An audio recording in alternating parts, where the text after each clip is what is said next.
Halo, selamat datang. BTW, kalian tahu memori nggak sih? Ya lah, memori mah tahu semalam juga. Kalau jenis memori, tahu nggak? Hah? Emang ada jenisnya? Ada dong.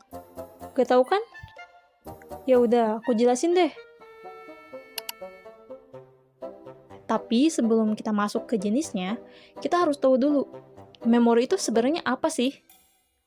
Jadi, simpelnya, memori itu cara otak kita buat nyimpen dan nginget informasi. Itulah kenapa kita bisa ingat nama teman, tanggal ulang tahun, atau kenangan yang membahagiakan dan juga menyedihkan. Karena semua aktivitas kita terekam dan tersimpan di dalam memori. Nah, memori ini terbentuk karena hasil kerja keras otak kita, terutama di bagian tengah otak, yaitu hipokampus.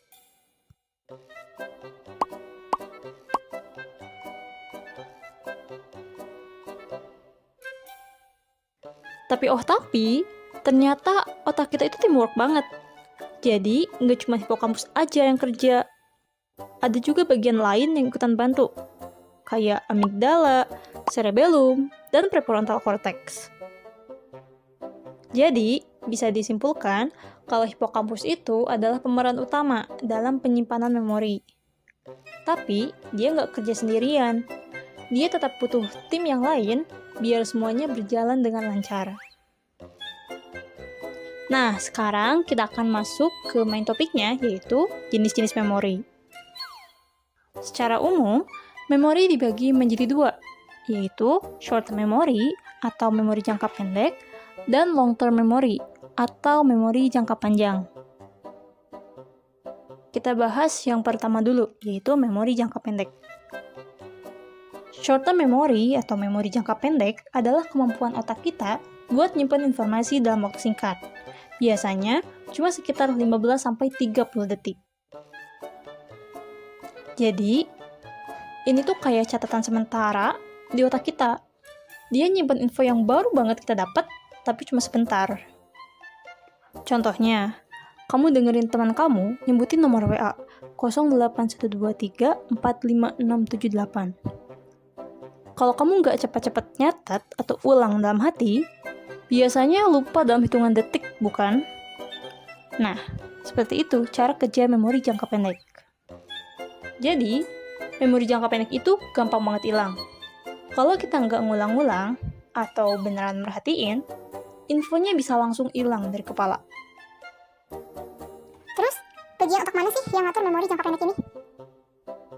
Jawabannya adalah lobus frontal, atau lebih tepatnya di bagian prefrontal cortex. Prefrontal cortex ini ngebantu kita buat menyimpan dan manipulasi informasi sementara, terutama saat kita lagi fokus atau mikir cepat. Nah, yang kedua, itu ada memori jangka panjang atau long-term memory. Long-term memory ini adalah kemampuan otak kita buat nyimpan informasi dalam waktu yang lama. Kalau dianalogikan, memori jangka pendek itu kayak catatan kecil, tapi memori jangka panjang itu kayak lemari besar penyimpanan di otak kita. Memori ini bisa nyimpen info dari beberapa jam, hari, sampai seumur hidup. Kenapa kita bisa ingat momen masa kecil, momen ulang tahun, atau momen semasa kita sekolah? Karena semua itu tersimpan di memori jangka panjang. Memori jangka panjang ini ada dua jenis utama, yaitu memori eksplisit dan memori implisit. Memori eksplisit adalah memori yang bisa kita sadari dan kita ingat dengan sengaja. Contohnya, kayak kamu ingat ulang tahun sahabat kamu ingat pelajaran IPA tentang planet, atau kamu ingat cerita liburan ke pantai. Dan yang kedua, memori implisit. Memori implisit ini adalah jenis memori yang kita lakukan tanpa mikir. Jadi kayak otomatis gitu. Contohnya, kita bisa naik sepeda tanpa harus mikir caranya gimana. Terus, ngetik dengan cepat di HP, padahal nggak ngeliat keyboard. Nah, jadi, memori ini biasanya disimpan tanpa kita sadari. Tapi, tubuh kita ingat caranya. Bagian otak mana sih yang bekerja buat nyimpen memori jangka panjang? Memori jangka panjang ini melibatkan beberapa bagian otak yang saling kerjasama. yaitu hipokampus, cerebral cortex, amigdala, dan cerebellum.